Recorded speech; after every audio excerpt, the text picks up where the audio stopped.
what about relationships? What are the relationship costs? Do you see them? Yes, actually, I see him more than I see my other kids. Well, that makes sense, because the addicted adult child is much more likely to be in contact with his parent or parents than the non-addictive child. Well, why? Is it because they love him so much? No, it's they have higher needs. They're in crisis. They have fewer. The Aftermath podcast is an outreach tool to help men who have sex with men break free from the addictive patterns associated with chemsex, otherwise known as crystal meth or Tina. I'm your host, Dr. Dallas Bragg, a former crystal meth user, now recovery coach. Here you will find a repository of tools and resources intended to eradicate the epidemic that is plaguing our MSM population. Please note that the views expressed on this podcast are not to be taken as medical advice. Also, we will be talking about drugs and sex, so if you feel triggered to use, stop listening and contact your local emergency system and or your support network. Let's go. Welcome back to the Aftermath podcast. So glad you're here today. We have a very special guest, another celebrity on the podcast today, who's been on Dr. Oz as well. Yeah, I think so. You are. Another celebrity. So we're getting big time here. But thank you for joining today. And I just wanted to remind you, I have to say it. Please rate and review the podcast when you can. That's the currency that we need. We don't have anyone sponsoring the show, but if you could rate, review, download, share, that would be so wonderful of you. Don't forget, there's a supplemental study guide that comes with every episode. The link is in the show notes. Or if you go to drdallasbragg.com, you can sign up for my blog and you will get the study guide right in your inbox. How convenient. And you can take a deep dive on the topic. You have journal prompts, you have reflective questions, and one actionable exercise. So you get bored, you have so much to do that's for free. So without further ado, I am going to introduce our guest, interventionist, entrepreneur, and author. And he's best known for helping families in crisis. Brad Lamb has managed over 1,300 interventions, presented to the UK's Parliament, and served the Association of Intervention Specialists Board. Brad, that's a mouthful, isn't it? It is. It is. I've gotten feedback that when I read the bios, I sound like I just am reading it for the first time, and I am actually. So, but Brad co-founded the residential trauma program Breathe Life Healing Center in Southern California, and created and produced the 8-part docuseries Addicted to Food with the one and only Oprah Winfrey.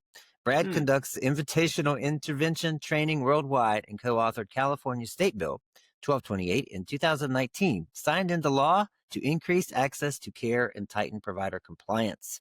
Brad has written several books, including Quit Vaping, Just 10 Pounds, and How to Help the One You Love, A New Way to Intervene. Love that. Brad owns and operates intervention.com, helping thousands of families find help every single month. Welcome to the podcast, Brad. Hey there, Dallas. It sure is good to see you. Good to see you too. I spent a lot of time with you recently. I came to P-Town, and so good to have you there, Dallas. It was really nice. It was my first time actually to P-Town, and I liked that it was kind of deserted. It was quiet, and I got to look around, and yeah, it was nice. It was peaceful, and I got the most beautiful picture of a sunrise that I've ever seen in my life. That made me cry. So I love being there. I understand. The light there is majestic, isn't it? Yeah. Yes. And the training course was really priceless. It was so good. Thanks, Dallas. It really was. And I paid, I didn't scroll on my phone. I paid attention because I was really hung on your words, your stories, your explanations, what you had to say, your knowledge. It was really nice. It was really good. Right really on. Powerful. Well, I love teaching it, and it's really the only topic that I could spend 2.5 days talking about and teaching. Everything else I know a little, but this one thing I know more than a little, and I love it. It's changed my life, and it's changed a lot of other people's lives too, by both the people that have trained with me, but also I think a higher number of those that I've intervened with the families and invited the person to their own intervention. And it is a different type of intervention. And at first it sounds, it can be incredulous thinking, well, that won't work. There's no way will someone come to their own intervention, but in fact, they do. It's evidence-based. It's based on the work started out of an NIH study back in the early 90s out of the University of Penn. And it really intrigued me. The work intrigued me. Bless you, Alice. Thank you. You told me it was really cold where you're at too. And It is. I happen to be in Miami for the month, and Wow. Nice. it's warm here-ish. But then I woke up this morning and a cold front had moved in. It's 49, but boy, it's burr chilly where you are. It is. It is. The sun's out now. So. Oh, very nice. Sorry to interrupt what you were saying. I was really interested in having you because, I started this podcast for my mom and for my loved ones, because when I fell into the chemsex world, my family had no fucking idea like what the chemsex world was like, what crystal meth was like for someone who's gay. They didn't know anything, and they didn't know how to help at all. And so I thought, there's no resources out here for loved ones. And, my mom, she found out I was using because of getting arrested the first time. And the worst thing she could think of when she found out I was arrested, she said, "Oh, you're using marijuana?" Well, it does start with an M, Ma. Right. It starts with an M. But when I said crystal meth, she's just speechless, right? So, and then of course there's this idea in the heteronormative world that crystal meth is, some white impoverished person with missing teeth and boils all over the face. Yeah. And so the faces of meth that popularized, meth so much as a shareable meme, not really anything that most people would relate to, but it sure gave us a vivid image of God, anything but that for my loved ones, right? Yeah. And knowing the nuances of chemsex would have helped them understand how to support me better, and what to ask for. But just knowing, period, like just understanding how to help, period. And so I really wanted to have you on for many reasons, but one is a lifeline for loved ones, because I don't see a lot of resources out there.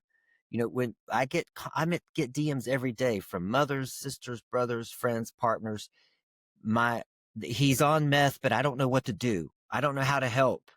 And then they end up guessing how to help, and it's typically not the right thing to do. Not healthy, not helpful, Yeah. And so I guess my first question for you, I mean, we can talk about interventions for sure, and kind of clearing out probably what people think of when they think of the word intervention. But if you were to say, in your experience of all these years, what are some do's and what are some don'ts for family members to support a loved one who's lost to addiction? It's a great first question, as what I almost said, Austin. And then I tried to cover it up and make it not look like I just called you another city instead of Dallas. That's okay. So funny. Right before we got on, and by the way, for those watching, I know Dallas for his work, and I've met you a couple of times, and I think you're terrific. I'm a believer in the work that you do, and the shame that you help people shed, just even around discussing it. It's such a great way to jump into the topic, because when you look it up, if you're a family member who loves somebody who's struggling, often you just discover this thing that you didn't even imagine was possible for a loved one who's suffering. And then you open a Pandora's box of sorts, because you want to know how to help, but you read all these descriptions of what it might be, and it can be so scary. So thanks for what you do, Dallas. Thank you very much. It's so important, and there's so little of it. There's only one you, and I get to see Dr. David Fawcett next week, who both of us know and love. He's like a national treasure Yes. in the gay community. He's a person that cares deeply about people who suffer, first of all, but this microcosm of, men who have sex with men, queer men who struggle with this incredibly potent and addictive substance. And there's nothing like it. So if you're the family member who has just heard as an answer to the question, what's going on with you? Are you, to use your example, is this marijuana? Are you using marijuana? And you're like, well, sit down, Ma. Right. Because we have an onus around it too. It's so easy to go from a closet of that we leave at a certain point if a person comes out as queer and think, oh, I'm never going to go back in a closet, and then meth is a hard one to talk about with even people that we feel close to and comfortable. I remember the other night I was talking about with my husband. He turned into Diane Sawyer, and he was like, he wanted to know more of the story. And we've known each other for 30, 35 years. We've been married almost 20. And yet a lot of the story I had not shared with him in detail, even as he's read my books. Wow. And so he peppered me with questions, and I thought, I'm just going to give into it. It's good to talk about it, for God's sake. But I remember clear as day the summer of 2002, I had really suffered for a long time with methamphetamine, and first sampling it in 1986 in Portland, Oregon. And I used it several times that summer, and I thought, wow, this is really potent, scary drug. And P.S. back then, because there were no erectile dysfunction drugs, you wouldn't get an erection typically on meth, and people would say, "Oh, well, it gives you crystal dick." And so immediately, it didn't catch on, I think, with the gay community because of that side effect. Fast forward all those years later, it was the summer of 2002, and I was sitting with a friend, and he said, "You were really a mess last night, and you need help. This drinking is going to kill you." And he also said, by the way, I know that I drink a lot. He said this about himself, and we drank a lot together. We drank together and had a ball together. And I remember saying, it's not the alcohol. It's actually, I'm addicted to methamphetamine. And I had never told another soul other than, I suppose you disclose to a drug dealer when you order, aisle 13, I'd like some meth delivered. But it was really a closet that I was trapped in, and in that closet comes isolation and despair and fun too. There's the good stuff about methamphetamine. You slough off, slough. You get rid of your those protective mechanisms so you can have freer sex, whatever the reason. But it is a freeing, great drug. There's a reason why during World War II, the Third Reich used it so freely with soldiers because it makes you feel that you're a superhero, impenetrable. I can get through this no matter what. And so it's a fun drug for sure. And then it's not sustainable over time because once addicted, it's really hard to manage and moderate control unless you're able to. Some people are able to do that. I found it really tough to moderate, and so I would have periods where no drugs. I will do no drugs, and so I just drank a lot. I was afraid of getting arrested. I worked in television and in DC at one of the network affiliates, and I thought that's the last fucking thing I need is to get arrested on my way to work, with meth in the car by the White House. And then there were days when I drove close to the White House thinking, God, there's meth in the car. If only I were arrested, maybe I could stop. So it was this trying to juggle these two realities of I love it, I can't leave it, what do I do? And I know in your work, it's also something that's come out the last 20 years, not just a message of abstinence, but I so appreciate what you talk about is, um, I would say harm reduction, but it's use management.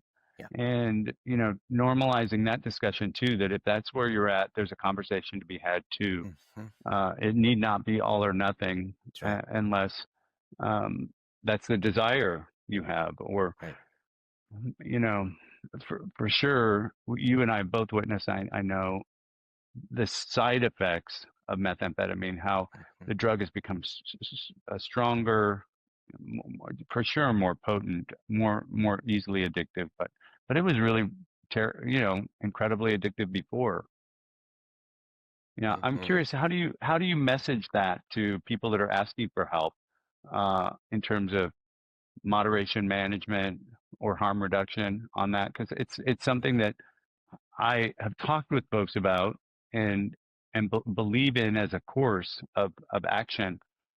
Though usually when people reach out to me, they tend to want what I got, which was uh, a version of abstinence, at Yeah. least from methamphetamine. Mm-hmm. Yeah. Well, I start out with asking about, like you said, black and white thinking, all or nothing. And I'll ask, is that conducive to an addict's thought process? Yes. Usually an addict is an all or nothing thinker, right? Mm, Well, then why are we submitting to a program that obviously was written by an addict, because it's all or nothing, right? Like mm, either it's pass or fail, abstinence or not, and if you do use, start your days over, go back to the start line, all that kind of stuff. And so that is addict type thinking. mm, That got you here, but it's not going to get you out, right? And then I'll say, let's look at the statistics in terms of relapse rates for chemsex, especially in the men who have sex with men community. It's 90% in the first year you're going to relapse. So those are the hard facts, right? mm, And so given that, let's get real about what it is you can manage, right? Can you stay meth free for today? For the rest of today, is that possible? Yes. Let's make that a goal, because you have to build trust in yourself again, because you've said to yourself, I'm not using ever again so many times. Your subconscious doesn't believe it, and your actions aren't mm, going to align with it. So let's say for today, just for today, quote unquote, let's set a manageable goal and let's reach it, and then build the momentum from there. And then you start trusting yourself. You start feeling mm, better about yourself, because all this is perspective in terms of successful recovery. It's the perspective you have about yourself. If I'm a loser and I keep relapsing, I'm a piece of shit, then I'm going to keep using, because that confirms and underscores the beliefs I have about myself. But if I set a goal today and I make it, I begin to show myself that I can do this, right? And so that's the process that I go in. And so everybody has a different goal. I mean, some guys come to me, they're using every weekend. Some guys it's every 3 months. Okay, let's set a goal that's realistic. Not I'm never using again. Let's set a goal that's really true in your heart, what you feel you can do. Let's cut all the bullshit of getting a new key tag and starting your days over and all that stuff. Like, what is realistic? What could you do? If it's a week, let's make it a week. Let's set the goal, let's achieve the goal, and then build from there. So that's kind of the route that I take. I like and this is something that we say a lot. The people that surround me is I've tried to pass along this idea of more good, less bad, and that Mm-hmm. with methamphetamine, just like with nicotine, if you're smoking, they're both are highly addictive, and neither drug are easily is a case easily made for their value in our life. Like Mm-hmm. if I smoke cigarettes, it definitely scratches an itch because it's highly addictive. It addicts more people on the planet than anything else, nicotine, but Mm-hmm. smoking in particular, there's no great upside to it Yeah, other than for right. some people it helps manage their appetite. Um, for methamphetamine too, it's highly addictive, and the upside is better sex for some, loss of inhibitions. It's similar to nicotine or smoking in this way, though, it's harder to build a case for its value in our lives just because it's so hard to manage effectively.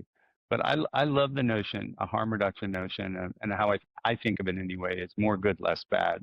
That we're not called to be judgment free. It's good to know stove hot, do not put your hand on it, and to get more information so that you can make better decisions, whatever that is. And I the last time I did meth was July 4th of '02, and when I went to treatment in February of '03, it was because I couldn't stop drinking, and I was alcoholic. I was very sick physically, and I had called my drug dealer and ordered meth that the days before I went to treatment, and I had made this deal with a friend that if I used meth again, I was going to go into treatment because it was so disastrous to my life. I caught the bed on fire with poppers. I had a litany of accidents around the house. I still have scars all over my legs because I would run into shit. I'd run around the house like a bat out of hell and run into things. And not to mention, the relationships that I ran into and totaled, and the not physical scars that I have from those, but there are still people in my life, in the world, that don't talk to me because I was very different on meth. Yeah. Brad Lamb on meth is very different than Brad Lamb not on meth. But what you're talking about too, about meeting people where they're at with a moderation management and smaller set of goals, not of I will never do this forever as a goal, but how about it's just less. Right. Like, and so then we march to this beat of a drum that says, "Hey, well done. You're doing less." And then there's ability for motivation to build. And I also value 12-step programs I'm involved in. Particularly of interest to me has been Crystal Meth Anonymous. And I've sponsored a lot of guys over the years, many who have died, many who live, some who I still sponsor after 20 years, 15 years, 17 years. So I've seen a lot, and I value anything that makes a person healthier and happier. Short of, I don't know, getting tied down in a bedroom to keep you from leaving the house. Like, I'm not suggesting that we take drastic moves like, hold people against their will, because sometimes it can seem, well, he won't stop. What do I do? Tie him up? Well, no, you don't tie him up. But here's some things that you can try that are evidence-based, meaning they're based on science. So the odds are that you'll be more likely than not to make it better. And it's with methamphetamine, it's hard. It really is hard for a family member, I think, to make it a lot worse. Like when I was really suffering the last couple of years, I think my family now, in retrospect, at family gatherings when people will talk and, oh yeah, I remember Brad when they just knew that it was a cyclone. They saw the cyclone all the time, but they didn't actually know what it was, in part because they didn't ask what it was. I think it can be scary, especially if a person is queer or a man who has sex with men, that has a degree of secrecy that a non-queer sibling wouldn't have, i.e., this is my girlfriend. This is, we have 2 kids. We're not married yet. She moved in. I have another girlfriend. And there's a normalcy to even talking about it, relationships and sex and the implication of sex anyway. And do you remember when we were young guys? Or I'll talk for me. I'm 59 now. When I was a young guy, it was called lover. You'd have a lover. Oh, right. It wasn't even boyfriend.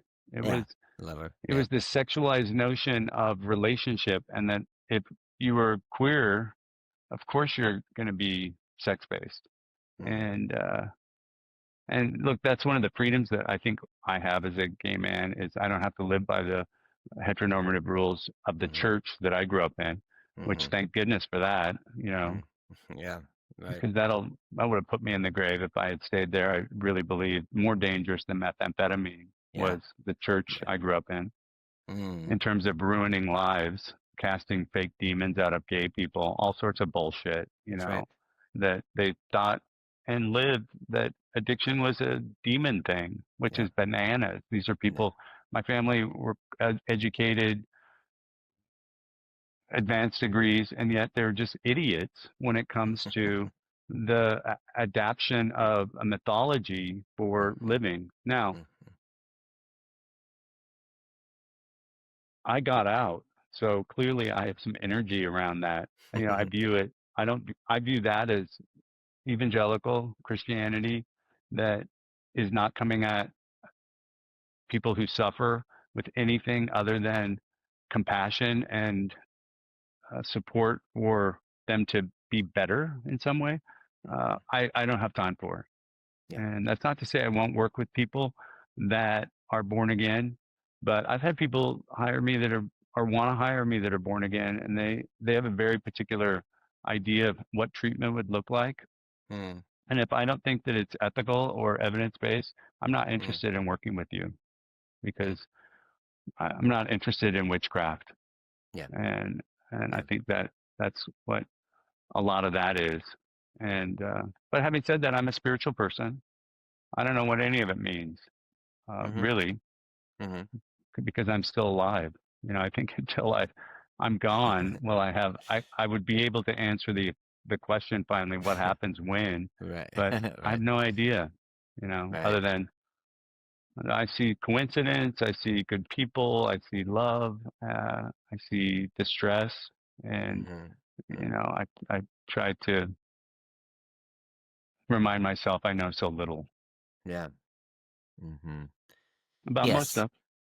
Yeah. Yeah. Yeah. No, it's one part of recovery for me and for many people is, myth kind of clouded all of that pain for me because, like you, I grew up in this evangelical world where my childhood was taken from me. It was Uh, taken from me through mm, fear and oppression. I mean, mm, as soon as I got my driver's license at 16, I was going to Christian bookstores and checking out and buying books, learning how to exorcise demons from myself. uh. That's the First kind of. Corinthians 10:13.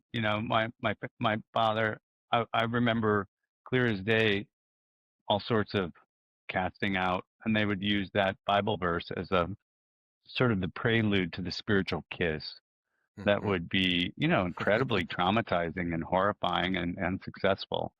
But Mhm. Yeah. Yeah. it's interesting to hear you say that you escaped. I think God bless or I don't know, not God bless, but bless your pea picking heart Yeah. that we got out. I'm so Yeah. grateful that we were able to Mhm. get out and survive and come to a different place in relationship to ourselves and our self worth and Mhm. where does value come from? You know. Yeah. Yeah. Yeah. Yeah. Because I mean, I think subconsciously, I believed I was a deviant anyway. So Mm. meth was right in alignment with how I saw myself. We had Dallas. If you walk into Breathe Life Healing Center in LA, and I know you've been Hmm. there, but Hmm. I didn't explain this to you when you were there in the lobby, and I've since sold it. So I'm so happy and relieved and like 90% less stressed out now that I'm just an interventionist. Uh, but when you walk in there, there's a table of contents from something, and it happened to be a abnormal psychology book that I grew up with in the house. And it says, I wrote on it when I was 14 in blue Mm, pen. It says The Cure, mm, 1967. And mm, because that was a book from 67 on my father's bookshelf in the library, and in mm, the back, it had a little record, a little thin record that mhm, back in the day you'd get in a magazine sometimes or in mhm, a book, and they'd give it as mm. a special with purchase. Right, right. But this one was the session where a psychologist, had attached electrodes to a person with Mm, same-sex attraction. mm, They'd put clamps on his genitals, his testicles, his penis, his nipples, and they would put on the wall a picture of a woman in a bikini. And then mm, George, they talked to the poor fella that was, trapped for the session, and talked to him about, isn't she beautiful? Christine loves, walking on the sun, walking on the beach at sunset, and then they would show a guy in a bikini, and the guy would start to get aroused, mm, and because there was a contraption around his dick that gauged mm, erection and blood mm, flow to the penis, and you'd hear him scream because they would shock him, you know. mm, And that's some of the stuff that we grew up with, which is still alive and well in many states. And mhm, mhm, and frankly, I if any family member who loves somebody who suffers, if you can just start with compassion and the mm, idea that you probably don't know how to help. right. So why Mm, don't you ask people that have gone through it and have mm, got to the other side, that mhm, haven't killed themselves because of all the garbage that gets piled on people who are queer still in 2025. Or just this last week, we've been waiting for the headline of the Supreme Court. Are they going to right. take gay marriage and marriage equality up or not? And put it on their Mhm, docket. And that mhm. hateful Kim Davis from Tennessee, Yeah. oi, Yeah, yeah, yeah. just the Well, message of you're beautiful, you're loved, and you're yeah, not a defect right. is a great way to start with somebody who suffers. It's nobody will Yeah, ever close the door on you telling them that you love them. yeah, yeah. Well, where does the line drawn there though in terms of family members? Like when does love become enabling, you think? Well, I think I love the term codependency because it, it's viewed through, I think, a lens of, that codependency is negative. We're all codependent. I'm Mm, codependent on the front desk person here at mm, the place I rented for a month. Uh, People can't get in unless they go through him. mhm, I'm codependent on the person in receiving downstairs because they don't send boxes up. If you order anything, you got to go through Jamal and receiving. I've learned mm. this week, and so I walk into a new environment, and immediately I'm seeking out and asking for relationships with people that I'll immediately have a codependent relationship. Um, I need them, and I think we need love. That's a basic human need. We need Mm, touch, a basic mm, human need. We need dopamine and serotonin, those feel good chemicals that we see when we see a baby, or when we see a sunset, or when we load a needle with methamphetamine. mm, That's another way to get that rush. And so mhm, if we think of things just on a spectrum of usefulness and what they give us, uh, that's helpful too, I think. When I got help, people were still, back in the day, people were still snorting, and mostly snorting methamphetamine, or just smoking was just starting to trend. mm. And Interesting. now I know just from a couple programs, New York Gay and Lesbian Center in New York, and I know that you got to meet Joe DeSano up in Mhm, Provincetown, who is one of the most incredible people I know, that helps so many people and has such a heart for helping. Um, it's hard to work in the field because of all the loss, but I got lost there. I started thinking about Joe's mom, actually, and then I got lost what the topic was. Well, well, a question that I get a lot is, I love my loved one, right? But when do I love Mm, them? When do I love them to death? um, yeah. Is So I think we're called to make judgment. It's okay to have judgment if you're not a lunatic, if you're not basing your judgment on ancient texts, or mm, in the mm, case of using the Bible, it was, the modern revision that I grew up with was like translated in 1945. didn't even have words for homosexual in the mm, original text. And mm, yet, the version I grew up with is the super anti-gay. mm, And so codependency and dependence on people is a normal part of life. And we're dependent on the bus and cars and medication.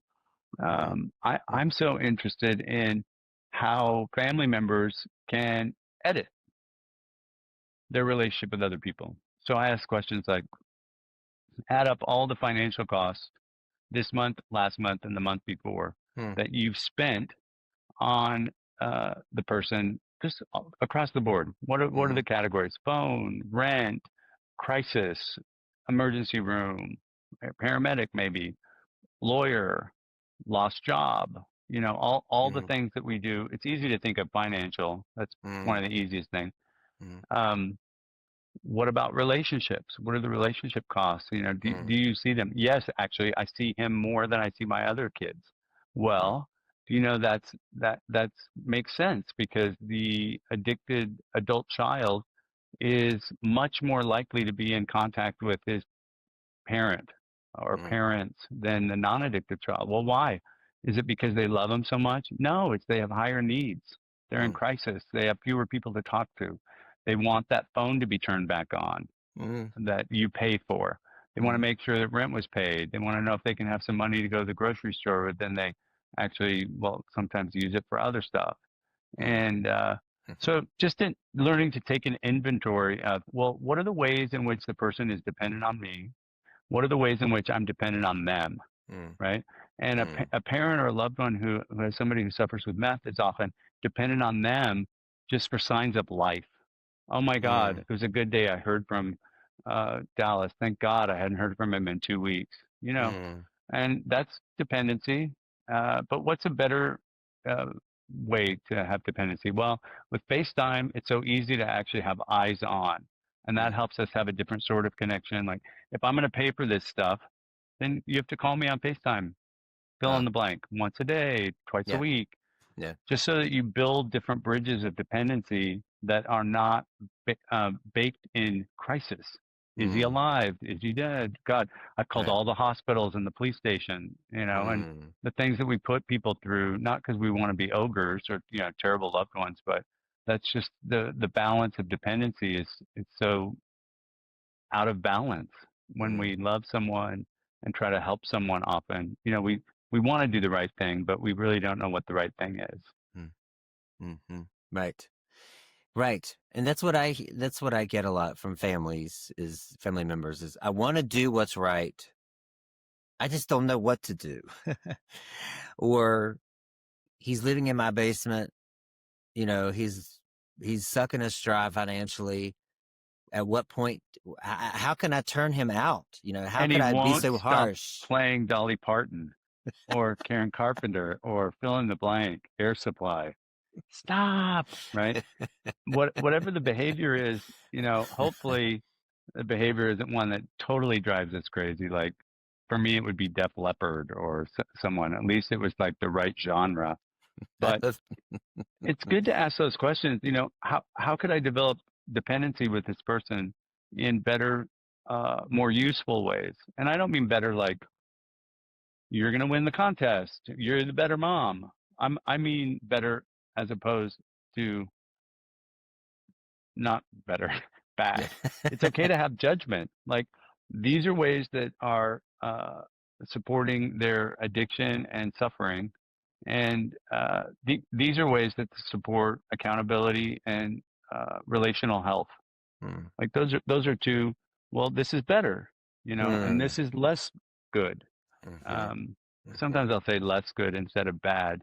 Sometimes people will buck on the idea of good and bad, but Yeah. I Yeah. said, look, it's good to have judgment. It's this is kind of a black and white thing. Your loved one is suffering. How can you help? Yeah. You don't have to. You're unlikely to screw it up. I think Mhm. that's one of the most helpful things I'll share with people too. Mm, I talk to family members a lot one time, and then they don't follow through because they're scared. They think they're going to make it worse. They think their mm, loved one will say no, or they bought into some of the bullshit 12-step stuff of they have to hit bottom. They have to want help. Right. They, if they don't want it, it won't work. Well, Mm. that's not true, actually. But tell Mm. me other stuff that you think is true, and I'll help you identify if it's true or not. Mm. Because I know lots of stuff and Mhm. about this topic. Most stuff, if you're an engineer, oh my God, don't get me started. I'll be the dumbest guy in the room if you start talking about math or science. Right. But about this part of science and addiction and how the brain works with, it need not be methamphetamine, but any drug that changes the chemistry of this amazing 3 pounds of matter that we have. I mean, imagine it's 3 pounds. Our brains are like 3 pounds. Mhm. Everybody has the same size brain if Mm. you're an adult. Right. It's 3 pounds. It's like, oh my God, 3 pounds dictates so much of what happens in our life. Yes, Mm. that's the brain. So Yeah. start thinking more about the brain rather than the way that Mm. they hurt you or the way that they don't Mm. see you. Well, they're Mm. suffering. They're not going to win Best Kid Award, you know? Right. Yeah. Great. That's good. That's good. So I guess maybe a question I'm thinking of is how would I know that it's time to ask about an intervention? Like when's the right time? Not the right time, the best. I don't know if that's the right Yeah, word, but when yeah. is the time? Good question. What would indicate it? Yep. I believe this, Dallas, that if a person is asking the question Mm. to themselves, Mm-hmm. not overtly, not at dinner, not with other people even, um, but they're asking themselves the question, like, should I call it an interventionist? Should I try to help? It's very unusual that the answer would be no. Mm. You shouldn't do an intervention. That's it. Intervening is just walking in with love. This is at least how I think of it. Mm-hmm. Walking in with love and compassion, working to interrupt something that's not sustainable, that Mm. is hurting a person. So why would you say no to that? There's a family here in the South. I won't narrow it down anymore, but they engaged me almost a year ago, Dallas, to intervene. And the night before the intervention, I was supposed to fly on the 5th, the morning of the 5th of the month.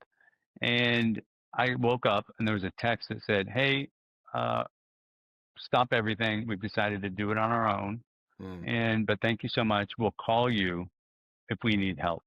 Mm. And so I just went assumptive that they would need help because if you try to change your brakes in your car for the first time and you don't know how to change the brakes, you're probably going to need help, you Mm-hmm. know. Mm-hmm. Uh, and so I said, instead of, okay, talk to you next time, I said, okay, what time are you going to meet with her? And they told me all on text, 17 people on this text. And I said, okay, well, totally. Who's going to make the invitation? They told me. Who's going to be there? They told me.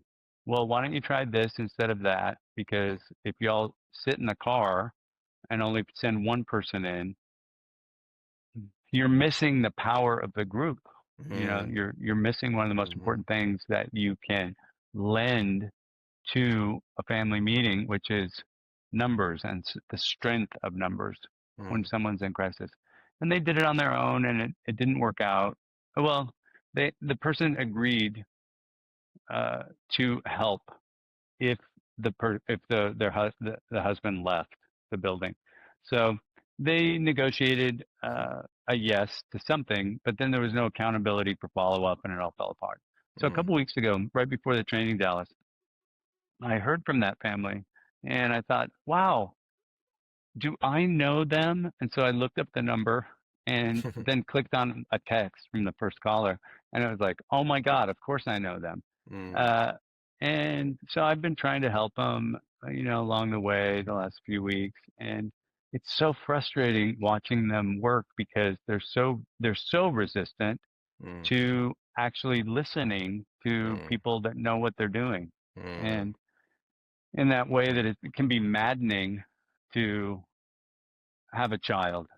I don't have a child, but I imagine if I have a child, I have a dog that I train and he still barks at the door. every time that there's a slightest noise in the hallway. Bad dog, right?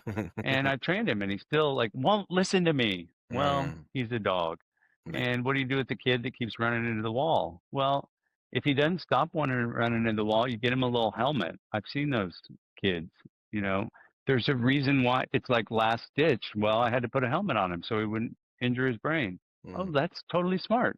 What a great, who came up with that idea? That's a good idea. Don't let anybody tell you that's a bad idea. It's like, well, what am I going to do with my loved one who drives every day and he's high as a kite or drunk? Well, cut the tires, lock the car, hide the car, sell the car, take the car away, put it in the garage, change the code on the garage door. Like, we're not helpless humans. We have lots of things that we can do. If it's not, we took the car and you're never going to drive again, but instead, we love you so much and we're all worried for you. And we're worried that you're going to hurt somebody or yourself when you're driving that car. And that changes everything. If you get arrested for killing somebody in the car, which is possible because you're a lunatic when you're on meth, shouldn't be driving 6-pound thing, 6,000-pound vehicle. Well, it's not punishment. It's just an exchange. Like, we can be dependent on each other in different ways. And you're going to be dependent on me now for rides, perhaps. I'm hip to the trip. I will help you in that way.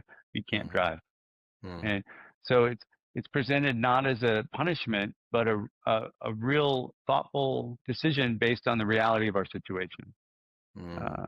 The last week, the government's been shut down for a month now or more. And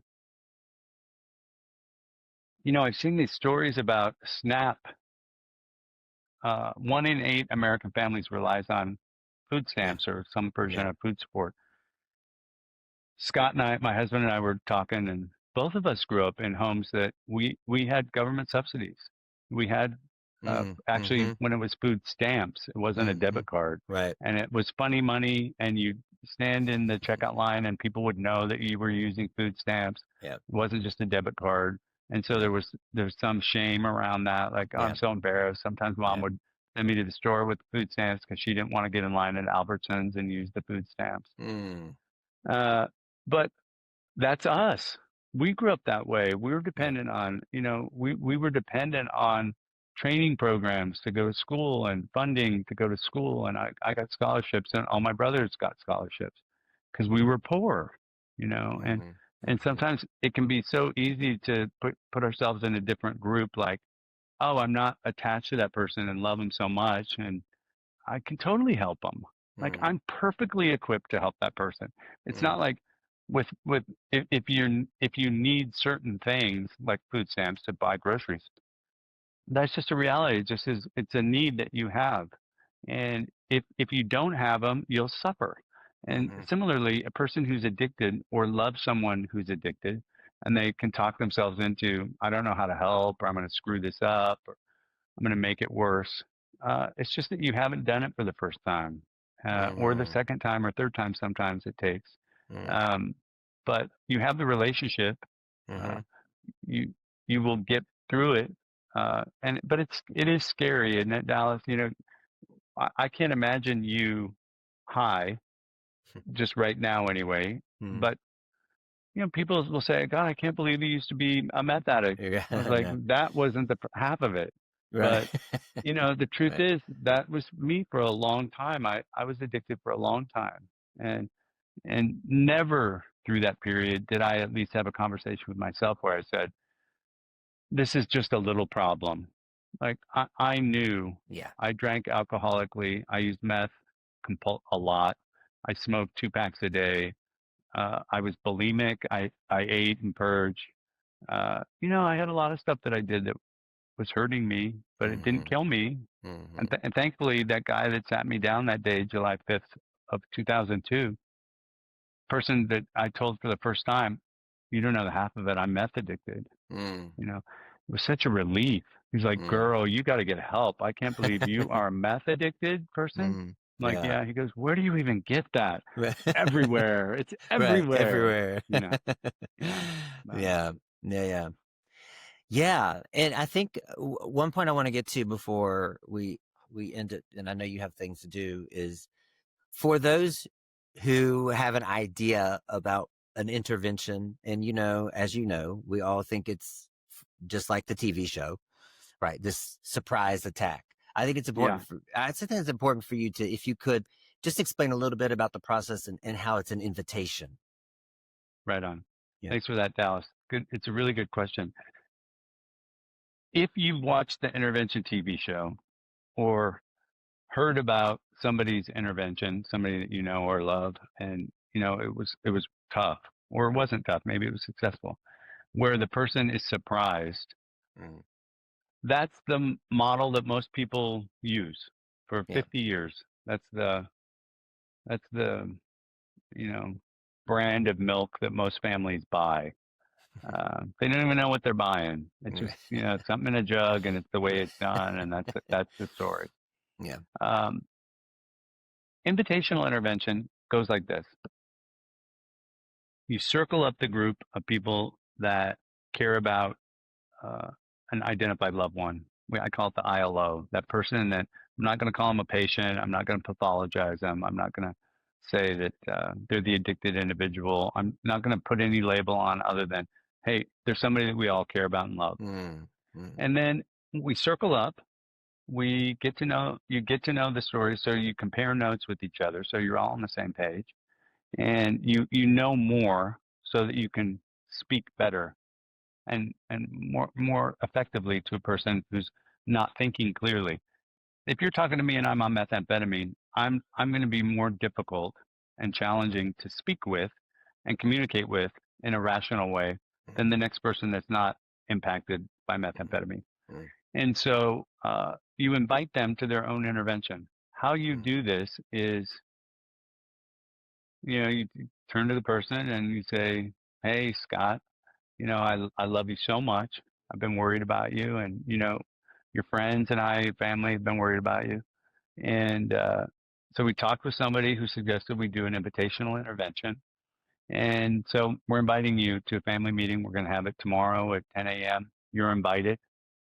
We're going to have it with or without you, Mm. and we hope you'll come. And so when you make the invitation, the intervention has begun. You're Mm. intervening, you're interrupting some behavior, even with new knowledge. Oh my God, they're going to have a family meeting. Who's going to be there? Why would you Mm. do this to me? What do you Mm. want me to do? Are you going to take me to treatment? Mm. Have you called my work? Does work know? Who knows? Mm. Mm.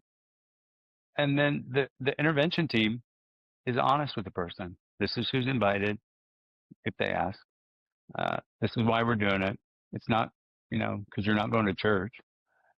It's because you're acting like a, person that's really suffering. I was going to say lunatic, but Mm. you're acting in a way that causes great concern. I Mhm. get scared. I'm scared Mhm. for you. I'm scared Mm. for us. I'm scared for you. We Okay. didn't know what to do, so we asked Brad or Dallas for help, and this is what he Mm. suggested. And then you have that meeting with or without them. But once the invitation is made, and you say, "Hey, come to this meeting. We're having it with or without you. We love you so much." The intervention begins. Mm. You have the meeting, you just talk to them in simple terms. It's not rocket science. You Mm. say, "This is what I've seen, this is my fear, and Mm. my hope is this," you know, Mm. and you keep it really simple. These three questions that each person asks themselves: what have I seen? What's my hope? What are my fears? And it Mm. opens up the Mm. possibility of, how do you help? What have we seen? What Mhm. scares us? What do we love about you? What do we see? Things that are still going good for you. You still have a job. You still have a relationship with the kids. You still, if you're maybe one of us, you're like, you still have, it's not about having kids and being in a relation with the kids, but boy, if you talk to any of the gay guys or queer women or trans people that I've intervened on the last 10 years, like, dogs are often really important, Mhm. and including them. It doesn't have to Mhm. be a child. There are Mm. things, people, places, and things that we love, and so we just lean into those things, identify them, and then don't use them as collateral. Like, you'll never see little shishi if you don't go to treatment. Um, you say something like, "Oh my God, she's gonna be so happy when you get home Mm. and you're doing better." You know, Mhm. she Yeah. gets fed 3 times a day. Mm. She gets walked. Right. You get her hair cut. You get her Mhm. hair did. All those things that, uh, establish that you're able to do the things you want to do with the people that you love and the Mm, creatures, you know, yeah. because I love my dogs more than many people. Mm-hmm. Certainly know them better Mm-hmm. than most people. So Yeah. that's the short version of invitational intervention. It sounds daring, but in fact, it's just falling into the easiest path, which is you love somebody, Mm-hmm. you don't step away, you look at them, you see them, and you talk with them, and Mm. you try to help. That's what we do. Yeah. Yeah. I love it. Yeah, I love this too. If you're a a loved one listening, is this is what I've seen. These are my hopes for you, and these are my fears. That's a good. I think that's a good model to frame a conversation that you're having with Mm. someone, right? Yeah, no Yeah. matter what it is, Yeah. Yeah. No matter you what it know, is. Mm-hmm. Yeah. eye to eye, heart to heart. Don't write it down. Don't put it in a letter. Mm-hmm. You know, Mm. just like if we had been having this conversation, Dallas, and I'm reading every word, it's all written down. It's going to be a Yeah. very different conversation Right. because it's outside my comfort zone. If I'm talking with you just eye to eye, heart to heart, and have some idea of where I'm going to go with what have I seen, what are my fears, what's my hope. I can't screw it up. Mm-hmm. Did you stifle a yawn? I saw it, I did. Dallas. Oh my God. If you're in an I did. intervention and you're the interventionist and you stifle a yawn, Yeah. oh, It's you're like, bad, huh? did you just almost yawn? I did. I almost yawned. I love you. This is hard work, Yeah. getting up and talking. I just had a hot cup of coffee and I just poured it into Oh, my ice from my water. Made oh, myself an nice. iced coffee, Dallas. I love that. Very It's like resourceful. MacGyver. You're Yeah. very resourceful. What do you do? You do what you got to do when you're in Yeah. Miami. Yeah, exactly. Oh my, this has been really great, very helpful. I think this is really going to help a lot of people, and I think it's also it's going to be relieving to families to say we don't have to surprise them, like Mm, we don't have to ambush. And when you invite the identified loved one to the intervention, they most of the time show up, right? yeah. Yeah. Most of the time they show up. Very little to do with if they say yes or no. Because sometimes people that say yes don't. And then what happens Mm, is if a person doesn't show up, you say, okay, mom, Dallas, text him. Ask him where mm, he is, what time he's going to be here. mm-hmm, If he or she says they're not coming, say, okay, well, we're going to have a meeting here. We'll call you in a little bit.